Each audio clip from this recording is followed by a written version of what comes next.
Hi, this is the overview presentation for Module 7, which is about comparative education. It's got an international slant, but I don't want you to confuse comparative education with only international education. It is appropriate to think of it as mostly being concerned with higher ed, although you see the discourses around universal preschool and universal compulsory education at the K-12 level, as well as conversations about international competition, especially around the big tests like PISA and TIMSS. So let's take a look at that then.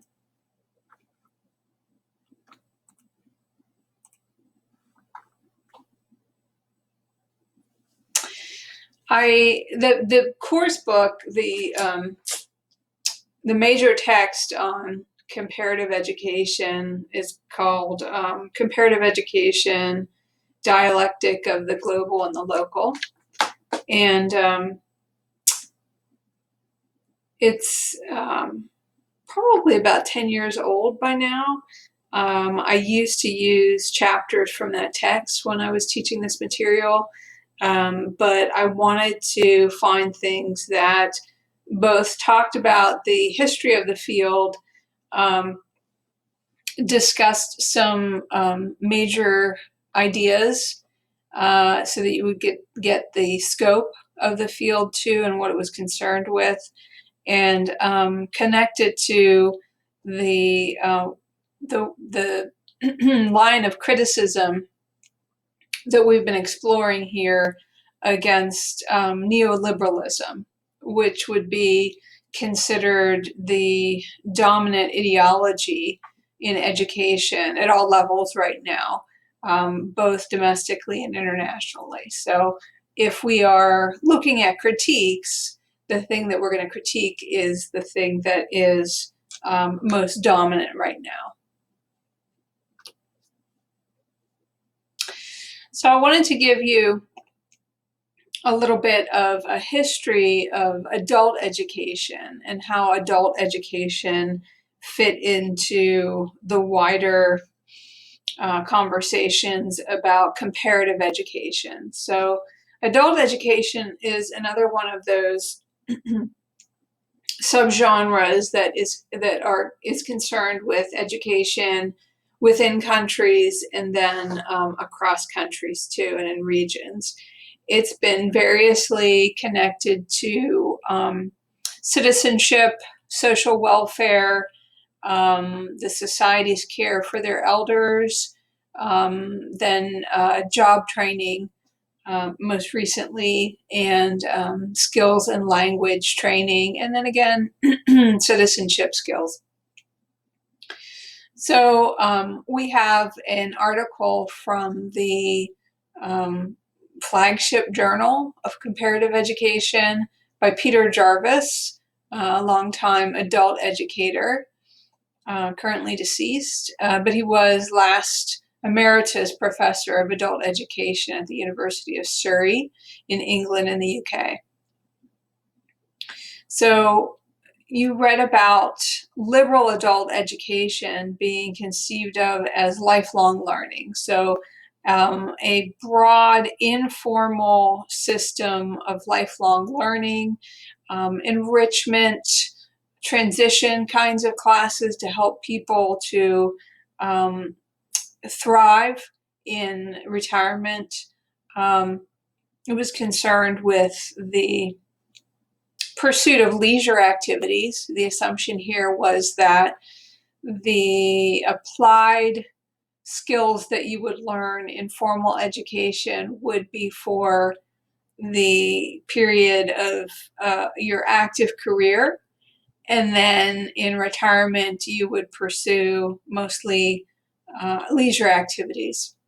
We see some of these courses still at community colleges, very popular, and major universities as well, sometimes offer very cheap or free courses to seniors, with the idea that they are not working toward a degree to enter the workforce, but working on pursuing leisure and fulfilling themselves, a very personal endeavor of enrichment.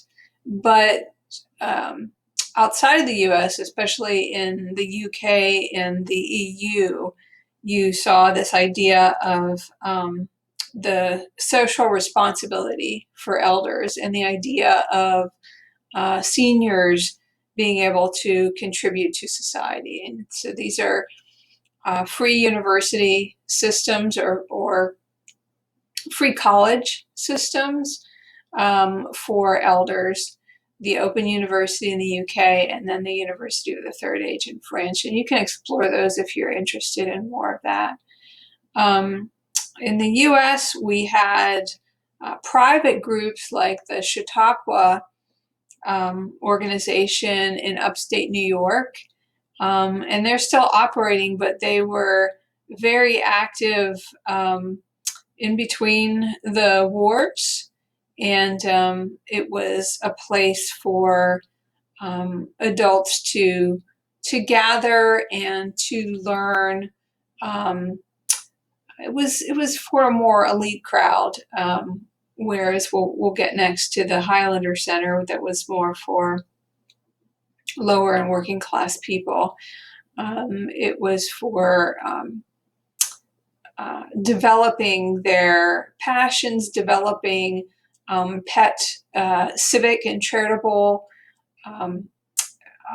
skills for operations, for running women's groups, religious organizations, and other charitable organizations. Should have included that on there. There's not much to read about it right now, but the Chautauqua Institute in New York. And here's this idea of there being a different pedagogical approach for adults. Those of us who have experience with K-12 understand that pedagogy is the approach to teaching and learning, but the peda right there refers to children.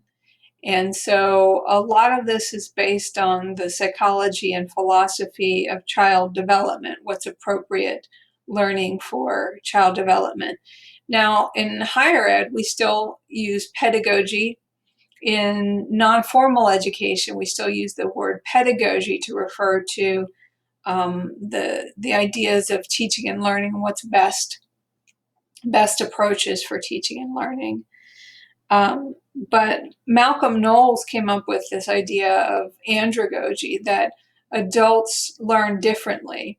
And he was specifically thinking of adults who were interested in lifelong learning, but also who were interested in adopting skills-based learning for transitioning to other later life careers or to vocations.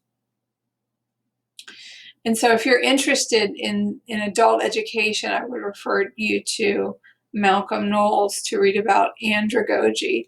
One of the highlights of this idea is that adults need to know what the practical application is of their learning, and they have to participate in selecting the content that they're going to be learning and the ways they're going to be learning. And a lot of us who think about K-12 pedagogy imagine that in a lot of cases, we want this also for kids. Problem-based learning assumes this too, that kids should have some interest in selecting the content that they learn and in the way that they learn. And we think about this for older kids. But I know some early childhood educators who use this as well. And Maria Montessori's philosophy of educating children also recognized that they should be optimally given choice of what and how they learn. Another question that adult education pursues is what are the rights that people have to education, to post-compulsory education? So compulsory education in most countries means K-12. Sometimes it's a little different, starting later and finishing earlier. But it means you have to go to schooling until you're an adult. And in a lot of countries, this is intertwined with childcare. So one of the conversations that teachers are having now and educational scholars are having now is how have we used our schools as daycare centers, as free daycare centers, whereas other countries have free daycare centers, but the US does not. So how have we used the schools that way? And what are the possible problems for using the schools that way? In the same token, why do we do that? What is the idea there? Is it really more efficient? And some would make a good argument that our public schools, good public schools, right? Public schools are varied. The only one thing you can say about all public schools is that there's not one thing that you can say about all public schools. They're so varied. But good public schools where kids feel included, where they're happy, where their resources are met, cognitive, emotional, social, nutritional. They could be arguably the best places for kids to be. You also have homeschool groups that serve as childcare as well. Regardless, since we passed the child labor laws around the turn of the century, we have to do something with children. And this isn't just so that they will be involved in society and stimulated and help with their development, but because there aren't adults at home to look after them, to care for them, to help them. And so you can make the argument that we should structure the economy in such a way that there could always be someone at home. But then that gets into determining personal relationships. What do you do if someone wants to have a child but doesn't want to have a partner or doesn't want to have a relative living with them? Okay? You can't plan or determine everything. So you could arrange the economy so that it's possible, but it's not always going to be happening that there is someone at home where a child lives. So we can do a mix of publicly funded daycare. We could do that. We have right now funding for things like Head Start and universal pre-K, and those funds are distributed on a needs basis and through the states, so not everyone can participate. There's always more of a need than there is a supply. Or we could just admit that the schools take this is their responsibility to society, and that we continue that way. But the question here is, what right do people have to an education beyond childhood? And some countries have free university tuition, at least in some form. And the US is a latecomer to this endeavor, but there have been serious plans for offering at minimum 2 years of community college to either everyone or people below a certain income category. Or there are also bills already written, proposals being advanced by major candidates at the national level that would see free 4 years, again, at least for people below a certain income category. And the idea behind all of this is that education is not just a personal pursuit, that it has to do with the goals of a society. And if people are paying taxes for the support of their society, they should have some input and some benefit from the way that the state or the national government uses that money. So here's the conversation right now and live for us.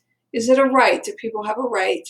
It was long argued that children didn't have a right to an education. And as we'll see, there's still, in some places in the world, children are still not recognized as having the right to education. So in some parts of the world, we're still working on access to education for children. And then in the developed world, we are working on greater access to post-secondary education for adults 18 and over. And then finally, when we started out with lifelong learning, I told you it was the pursuit of leisure. So you had languages and literature and poetry and music and the study of cultures and travel. And you still see a lot of senior groups engaging in these pursuits privately, but it's rare to have a free public option for things like this outside of the community colleges and the other universities that offer free courses. So now adult education is usually concerned with transitioning to later life careers, reskilling after layoffs, and adult basic education has been around literacy for people who for some reason didn't learn how to read, GED completion for people who didn't complete high school, and English language education for new immigrants. So this adult education is very now more specific and oriented toward basic skills. There is another realm of adult education, community organizing, community education, and these have also been, according to Jarvis, primarily instrumental endeavors, with the exception of people like Paulo Freire, who worked in Brazil, and Miles Horton, who worked in the US. And if you haven't heard of the Highlander Center, I would say follow the link and read a little bit about it. It was involved in organizing education and education for civil rights.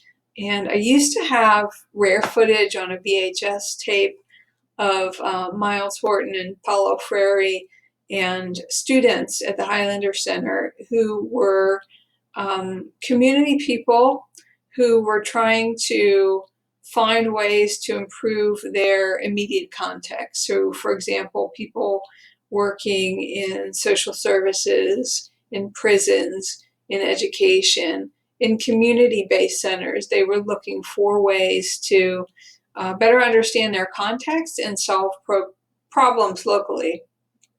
But this was also a place where folks who were organizing for change and notably civil rights, but there's a lot of activity around land rights and the protection of health and the access to resources that's described in the piece that I included on the history of resistance in Appalachia.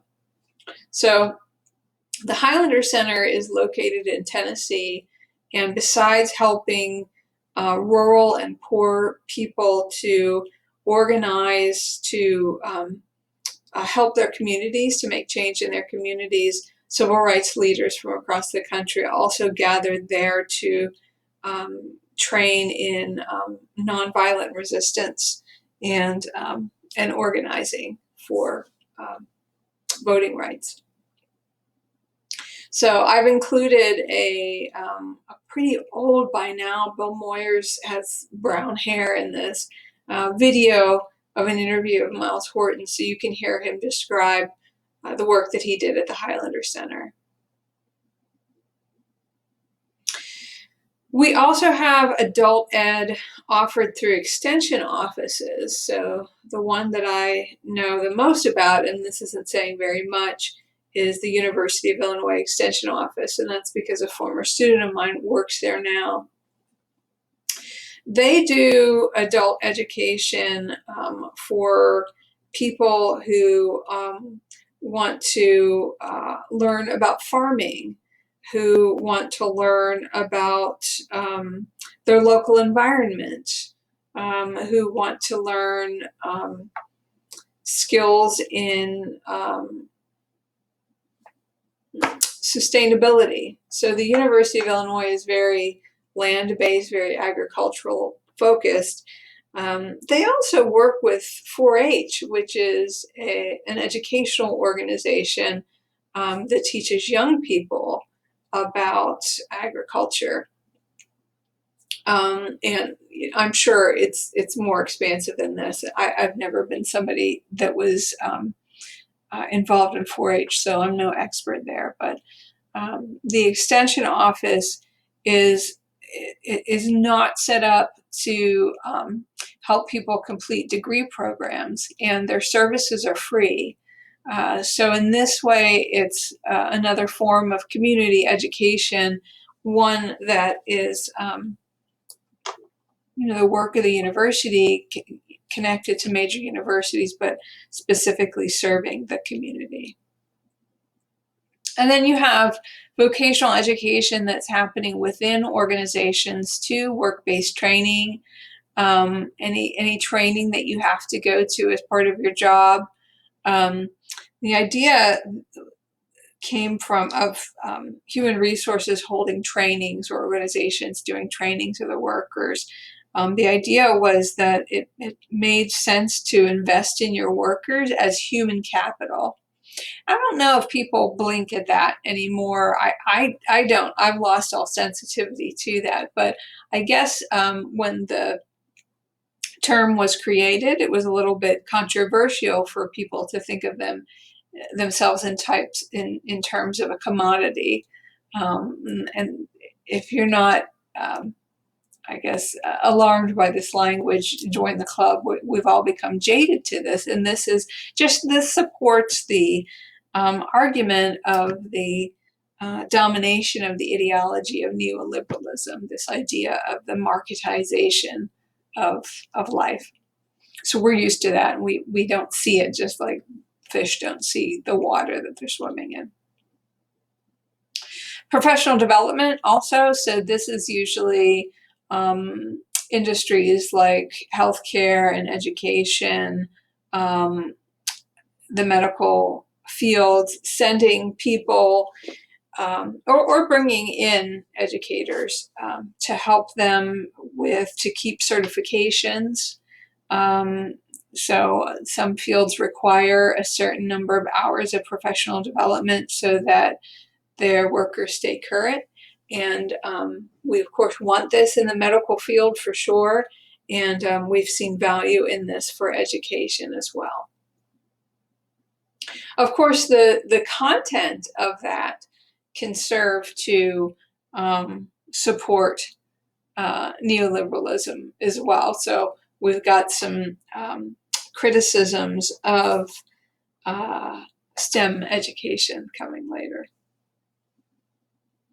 Then you have HR also offering preparation for retirement courses. So you might work for an organization where you see emails advertising consultants available to talk about retirement. That's a part of adult education as well, adult financial literacy. There's been a concern that private industry should be helping to make sure that their employees, when retired, will be able to not just live a good life, but also take care of themselves, right? So this is part of the shared social mission that that we have to think about how people who are now living longer are going to be able to take care of themselves economically. So I'm sure you know what I'm talking about with getting emails for listening to preparing for retirement, or how to invest if you work for an organization that has a retirement portfolio. Elder hostels, we don't have anything like that in the U.S. unless it's a local endeavor, and I don't know about it. If you know about it, let me know. These are groups that you usually see in the U.S. They're non-formal for sure, and they're usually organized around travel. They also help to connect people, to support people who are visiting. And you can see why this might be more popular in Europe, which is about the size of the US, but where there are multiple different languages and customs. So you can see why there might be more of an interest for elder hostels. They're places for people to stay as well. In the UK or in the EU. And then you see this acknowledgement that there used to be this focus on lifelong learning, but or education, this idea of cultivating the self, have now shifted over to learning skills, some skills, and they're either for employment or citizenship. So this is, 1995 was a while ago now, but this is one of the tracks from, again, we're still looking at the Jarvis article, where he identifies the shift from a personal development, fulfillment, to something more practical.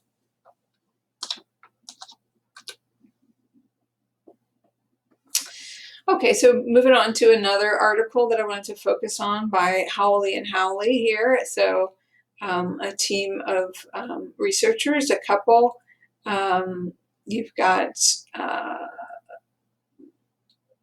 now I'm forgetting their first names, right? But the female presenting partner of this duo is currently the director of child welfare and education. And ICF is actually an organization, and you can link to their profiles.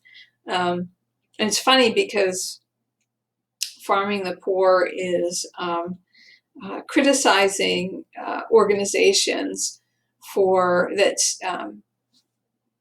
take public money to educate in under-resourced communities. So she must have found a socially responsible company. That's what we assume. I was clicking around to see, but I was surprised that she was connected to.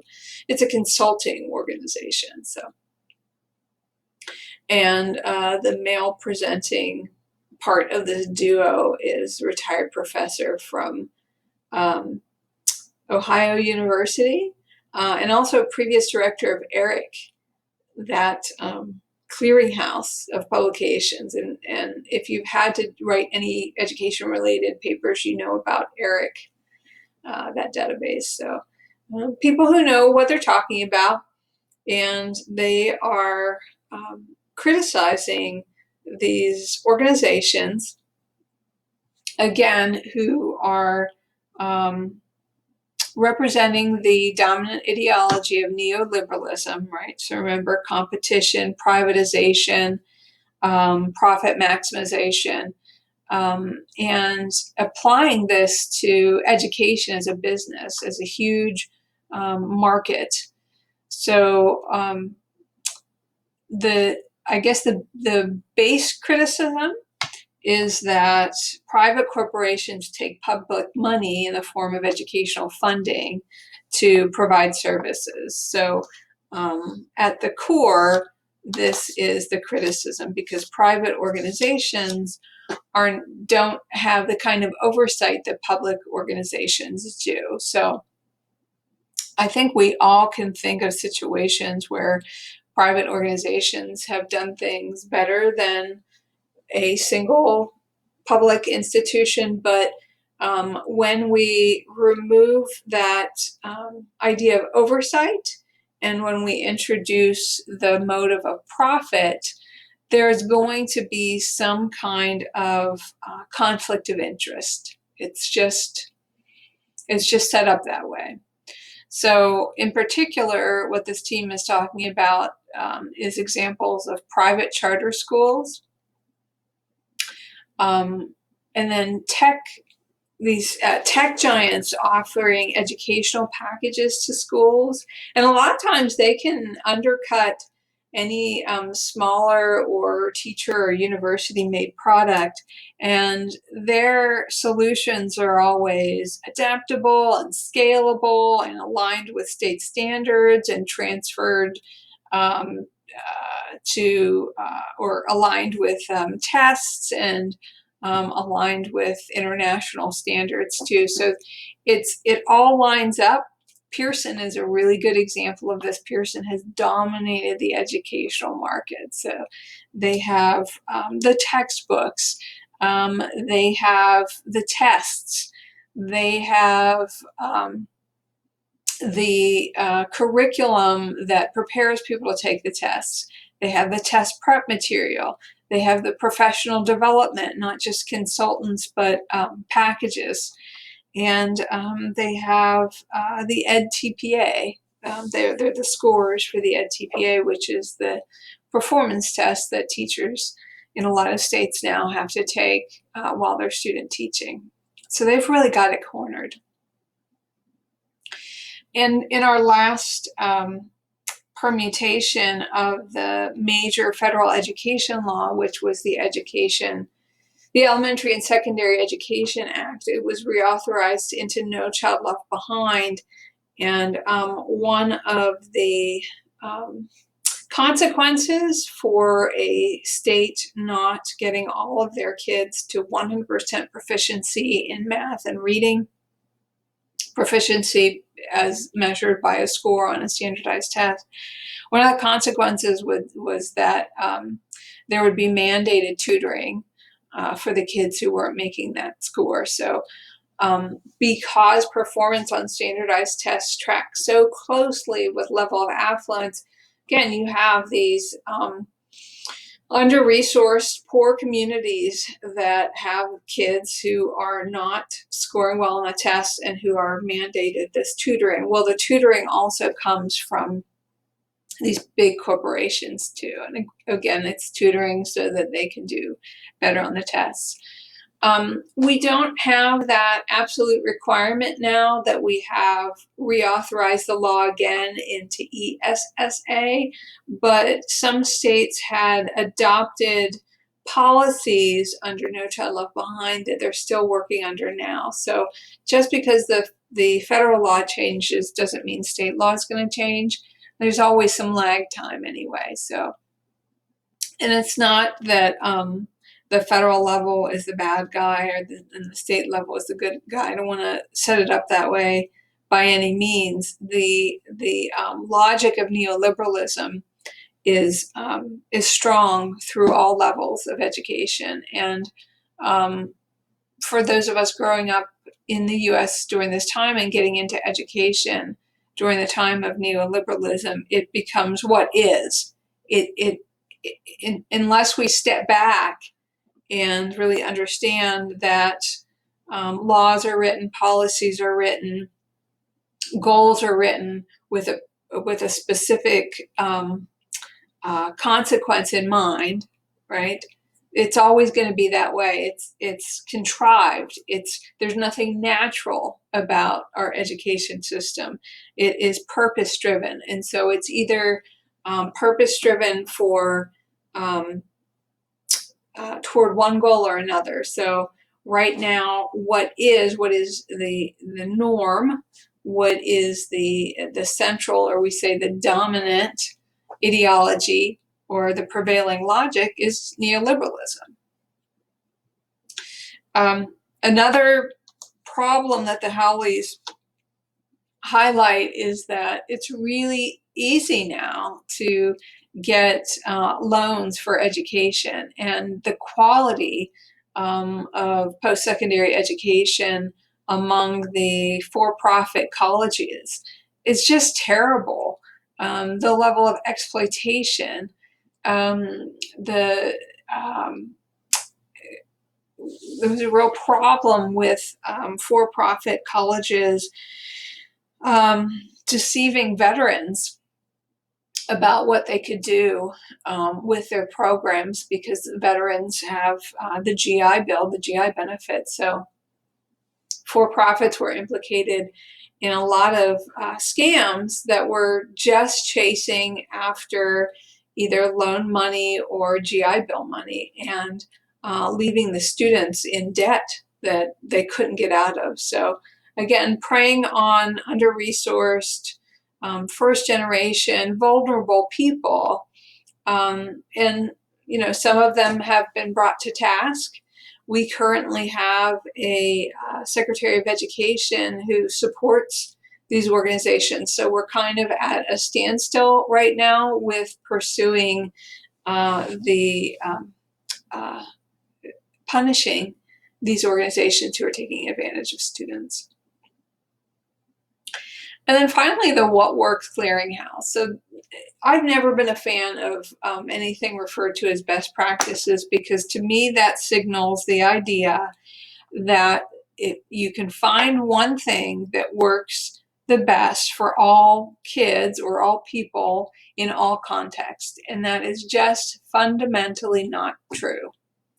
So the What Works Clearinghouse, beyond adopting this idea, is also sadly influenced by the corporations that create the products and provide the professional development consultants.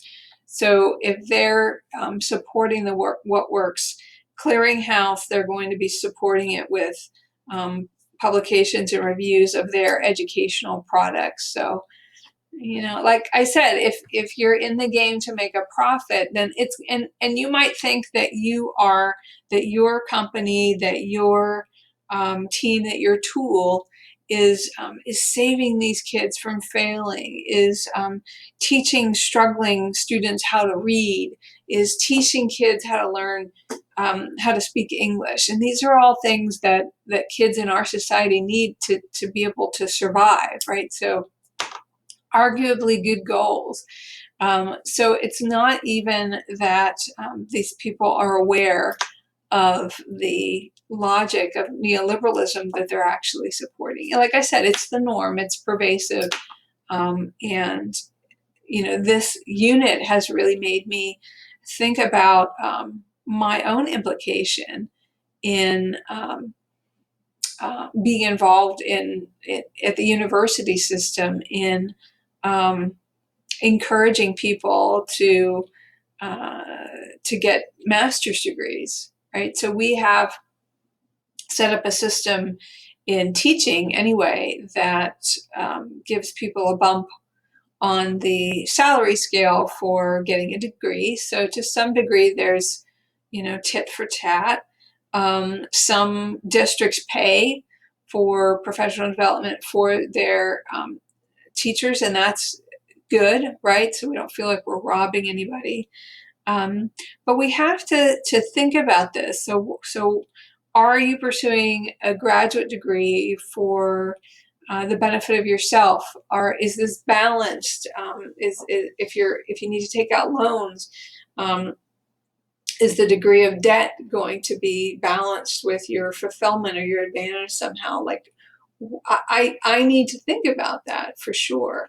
I'm very happy to work at a public university that really tries to keep their tuition low.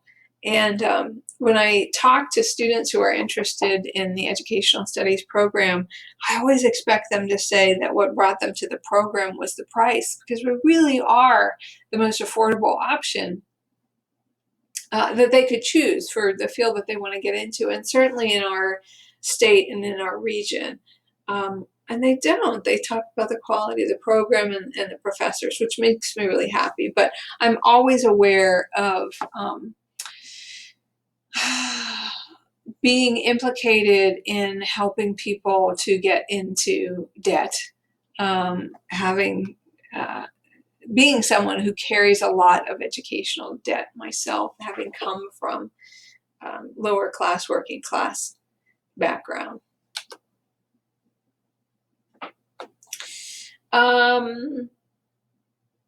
Yeah, so I went on about that a little bit longer, but again, we're still talking about the Howley's article.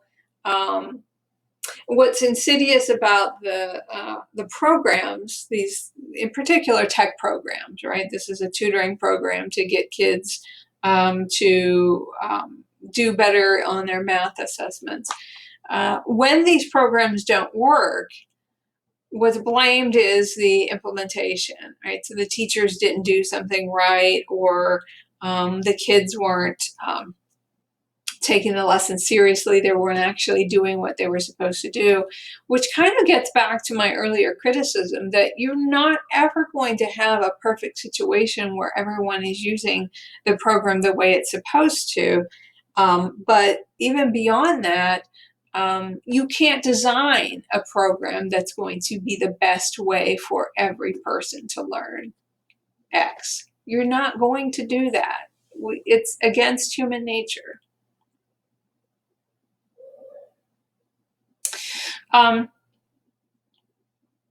So the Howleys also include higher education. The implication here is that you've got faculty at universities that have to publish, and some of them have to secure grants, and they are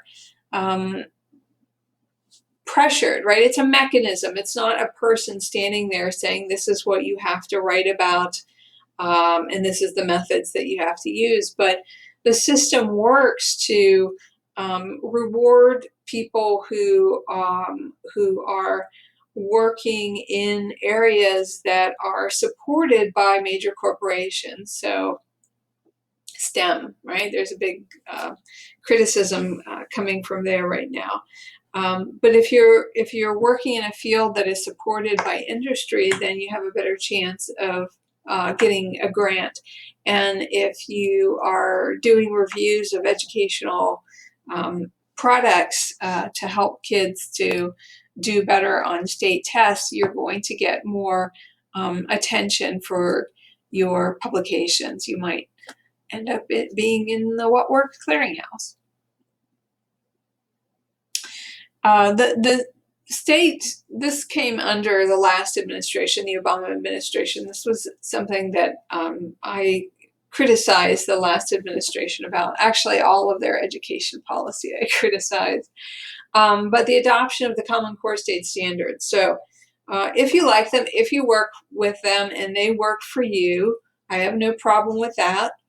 The idea, though, is that the Common Core are a part of that educational marketplace that determines curriculum and textbook and teaching and tests and professional development, and it's a wellspring for the driving public dollars into private hands. It's also organized around the logic of neoliberalism too, that for competition, right? The idea is that here's a quote that they have from the Common Core, that they're going to succeed in college and careers with American students fully prepared for the future, best positioned to compete successfully in the global economy. So that's what we're talking about, is competing in a global economy. That's what education is for under the current logic. This is our norm. And it's not new. So the federal government started getting interested in how schools could help the domestic economy and help the U.S. stay competitive, not just economically, but politically, and actually prepare for defense, if not war, was when we first, during the Cold War, when we thought about what our universities could do to help the U.S. Stay a step ahead of the Soviet Union. And now it's China or India or other major players. We've fully adopted the pharmaceutical model of interventions. So we talk about strategies that we use to teach kids as being interventions. We talk about dosage, how much and how often kids receive the intervention. We can set up randomized control trials, just like we do in testing drugs. It's only alarming if you stand back and think about how dissimilar work in researching the efficacy of drugs is to research in the efficacy of education is. There's no match there, but we try to make it fit. So I provided you with a larger history of resistance movement. So it's not all hope is lost here on the history of Appalachia. Appalachia is framed as one of the U.S.'s sacrifice zones, and this sacrifice zone is a term used all over the world for communities that have, again, structurally, it's a it's not often you'll find someone caught saying, well, those people can go to hell or they're expendable, or although that happens too, but it's by they are identified from their being the recipients of the short end of the stick, so to speak. I'm always curious about where phrases come from. So when you draw sticks, the person with the short end has to do the thing that nobody wants to do. So communities that suffer from pollution or high unemployment or poor health care or poor education, lack of housing, lack of public transportation, all of these areas, right? So these areas that consistently are in the losing end of gentrification or the development of energy plants or the diverting of water. So wherever there is an extraction economy, so taking minerals out of the ground, it's something that we have to think about. While some portion of the communities of the world are enjoying the fruits of labor, these industries, other communities are suffering. If you think about cell phones, all the components that we need for cell phones are mined in countries and by people who have very little say over the conditions of their work, are exploited, are introduced to dangerous working conditions, and suffer the pollution of the industry that they're working in. So you can read about, though, what people have done, and it's not just Appalachia. People working in sacrifice zones tend to be the minority people, the poor people, and indigenous people in the areas. And so they also organize globally, and you can focus on stories about how they've resisted. They're not just victims. I like Yes Magazine for reporting on these stories globally. It's kind of a talk back to this idea that there's nothing that can be done. I think that too often when we look critically about what's happening, we can become overwhelmed and jaded, and we think, well, everything is harming someone, so there's really nothing we can do about it. There are things that collectively people can do about it. People have been successful in their collective endeavors. So the last bit is about the resistance to neoliberal actions, to policies, to the logic of neoliberalism. And I gave you a recent publication, 2019, by a group of science educators, and I started looking for their profiles online, and I couldn't find them all. It's funny to me that some people can keep their images offline. Even when they work for a university, there's some people who've never submitted a picture. I think my husband, who's a school teacher, might be someone who doesn't have an online presence. But anyway, I found the lead author, Larry Bentz. He's retired, but he was associate professor at the University of Toronto, the OISE, and now I'm going to forget what it stands for. I think it's the Ontario Institute for Social Education. They are a critical education group. Scholars from OISE used to come to the Philosophy of Education Society that I go to. I don't know why they stopped coming down. If there was another organization that they started, or traveling became too expensive anyway. So we used to see them a lot at philosophy organizations, and then at the American Educational Research Association. I imagine they still go. American being both Canadian and Mexican, as well as US. Anyway, so this article was really great. I learned a lot about science education, and this is where I realized that there's so much still for me to learn. So I look at science as one of those neutral and beneficial areas. And being in the social sciences, of course, it always kind of made me suspicious a little bit that people were worshiping STEM, right? Science, technology, engineering, and math. This idea, and all this grant money, and these free programs, and free training, and there's all this boon to get involved with STEM education.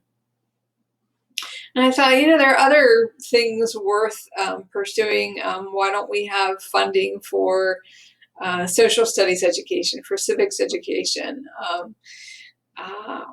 We don't have language education, right? We're one of those odd bird countries that considers people educated if they only know one language, as long as that language is English.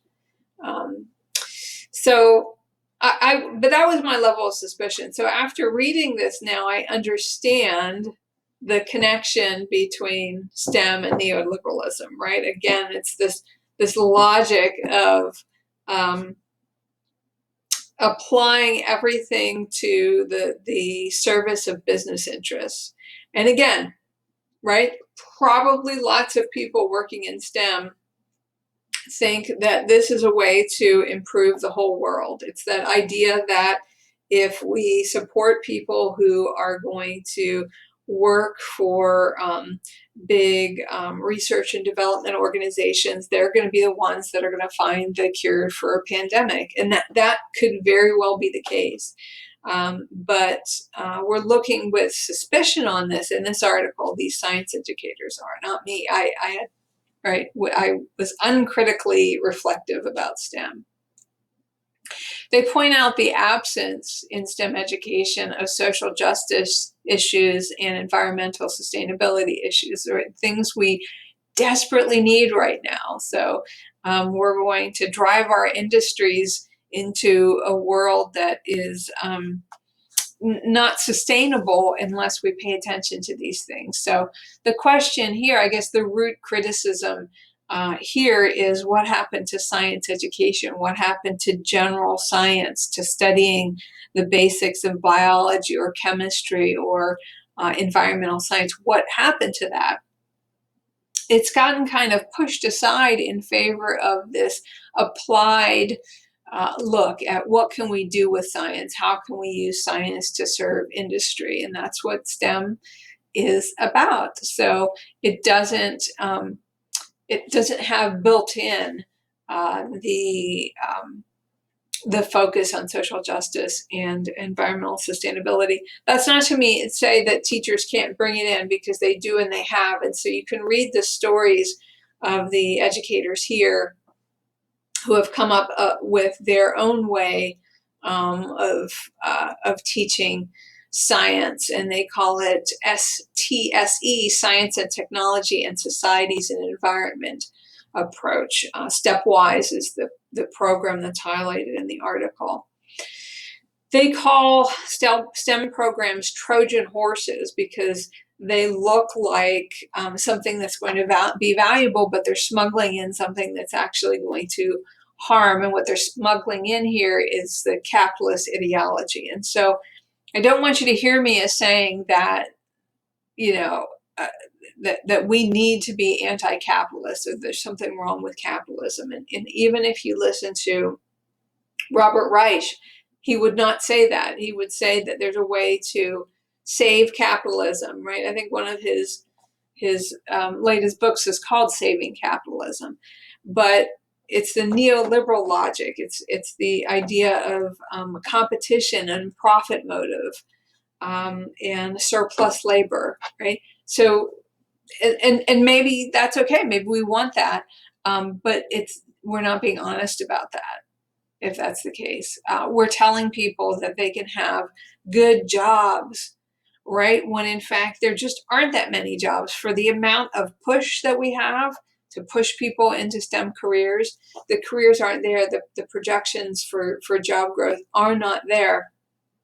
I did know about that for a while now, and I think I had that pushed to the back of my mind, but like, oh, okay, yeah, well, that makes sense then. That's not a dysfunction, right? If you're going back to our big lenses, it's not a dysfunction. It's actually intentional to have a surplus labor force. The idea here is that only the best of the best will get those jobs. And so it's through that competition that we're going to get the best people in those fields. And boy, I want them to be in those fields. I want them to be working on cures for pandemics, for sure I do. I just wonder about what people are not learning about science. And it really does concern me, this absence of discussions of social justice and climate change.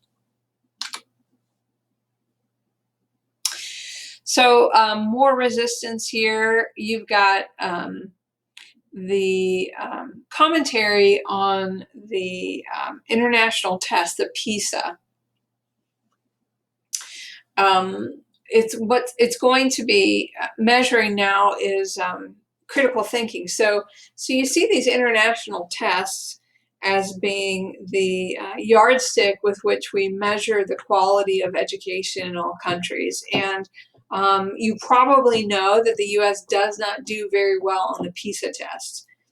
If you take a look at some of David Berliner's work, though, he points out that the most affluent students in the US do just as well as the best students in other countries. It's just that we have a very unequal education system. So we know exactly who isn't getting the kind of education that is going to help them demonstrate proficiency on these tests. So I would go further and dispute the validity of using a test like PISA, an international standardized test, to measure what any group of kids knows, right? Local assessments are always going to be more accurate in measuring what someone knows. These tests can only say whether or not someone is able to demonstrate in this one way that they know X. That's all they can do. Still, we put a lot of interest in the PISA, and if your country scores well on the PISA, then your country's industries are going to do well in the global education market, and your country's going to get a boost from this idea that they're doing something right. Right, so they know how to do education. So we should desire their knowledge, and we should desire their goods too. So everybody wants to do. They have an economic interest. These countries have an economic interest in doing well on the international tests, and they were testing the basic subjects too. Now PISA, the organization, has recognized these criticisms and have started being interested in how kids are doing social and emotionally, and this has to be a local evaluation, but they're going to try to somehow measure critical thinking. Is there critical thinking going on as well, not just preparing for tests? And the Finnish phenomenon, so Finland was at the top of the PISA scores for a while. They're not there anymore.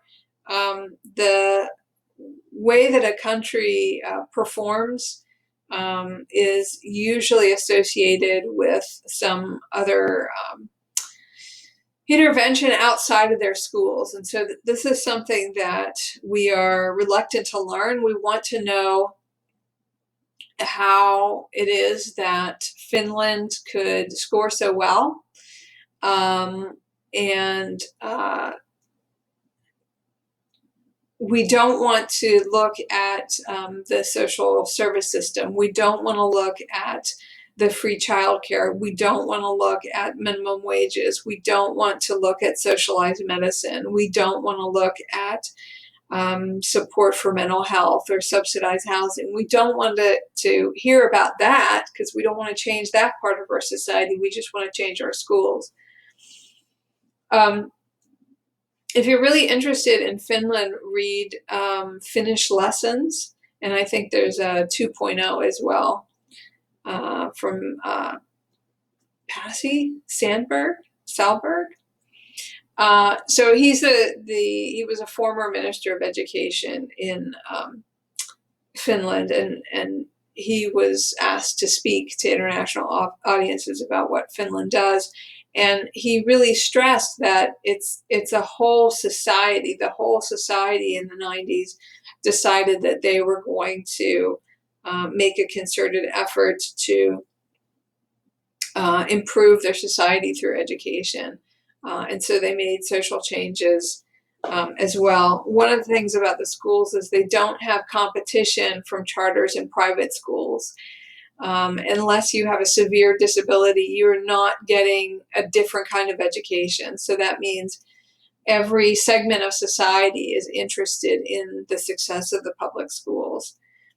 The teachers have a lot of autonomy, and it's hard to get into education. They're respected professionals. These are these are big differences that are going to be that you can't adopt the Finnish way of doing education without adopting the Finnish social system as well. So, not to mention, when you watch the video, remind yourself that these kids are speaking a foreign language, which is probably their third or fourth language. What does that in and of itself say? So I think we don't talk enough about how other schools who do well on international tests, if that's our measuring stick, if that's what we value, they're multilingual. They're from multilingual countries. What's the advantage there? We know that if you learn anything about language acquisition, you know the cognitive boost that this gives us. Again, something that we're not willing to pay enough attention to. The last major article that I have for you is a sort of a criticism of education for all. And this is hard. I mean, I admitted in the overview that I wouldn't have thought of criticizing or looking with a critical lens on education for all, because don't we want everyone to be educated?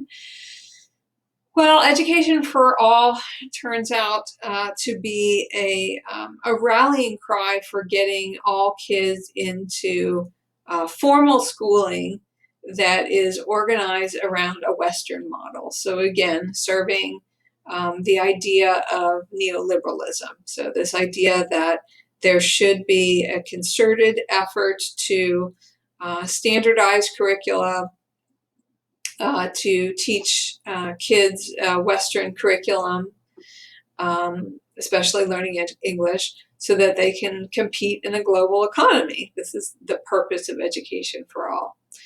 And so I did find little bios, and I hyperlinked them for the Block and Swadner, the authors of the article that I asked you to read. So you can read about how education for all was not taking into consideration the most marginalized students. Now, UNESCO is the international body. Again, we think of UNESCO as being, pure-minded and beneficial, and that's not to say that they are, but they are also influenced by the logic of neoliberalism. But you see, just from their 2020 global monitoring report, that they are recognizing that education for all has not met all, and it should. So take a look at that. They're interested now in tracking students with disabilities, students who are queer, who are refugees, who are other minorities in their countries. So we see some waking up, some recognition that there is a problem with these global formal schooling initiatives. One of the things you'll read about from Block and Swadner, I think, unless I'm confusing this with something else that I've read previously, and certainly shown in the film Schooling the World. If you haven't watched that, do watch that. And something that I became aware of when I was studying at the University of Pittsburgh, my doctoral studies, I was one of the only domestic students in my program. So I learned a lot about what education for all, right? Universal compulsory education meant for countries with rural populations. What this meant was that indigenous knowledge was being sidelined. And when typically the way that indigenous knowledge is passed down, it's from parents to children. Well, education for all meant that children were leaving their homes and going into formal schooling environments and learning an international Western-based curriculum. So they weren't learning how to care for the land. They weren't learning their indigenous languages, their songs, their culture. And the the um, the argument in these areas, just like anywhere else, is that these kids are going to be better off. And if you talk to parents, a lot of times they want this. They want this for their kids. But unfortunately, what it means is that if their kids want to use the knowledge that they're learning in these schools, that they're going to have to leave their homes.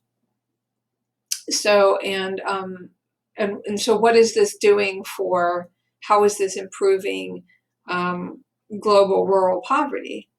Um, so you have some organizations within UNESCO too that really are concerned with global poverty and really are focused on local initiatives that keep kids in their home villages to help with getting water, with providing health care, growing crops and things like that. So people have become aware of the harms of just pursuing the logic of neoliberalism, which people don't talk about. Like I said, this is the norm, so you're not going to hear somebody say we're operating under the logic of neoliberalism. It just seems to be common sense. This is common sense. This is, of course, this is good for everyone, and certainly you would ask people too, living in these rural areas, what they want, and a lot of them will tell you this is the kind of education, these are the opportunities I want.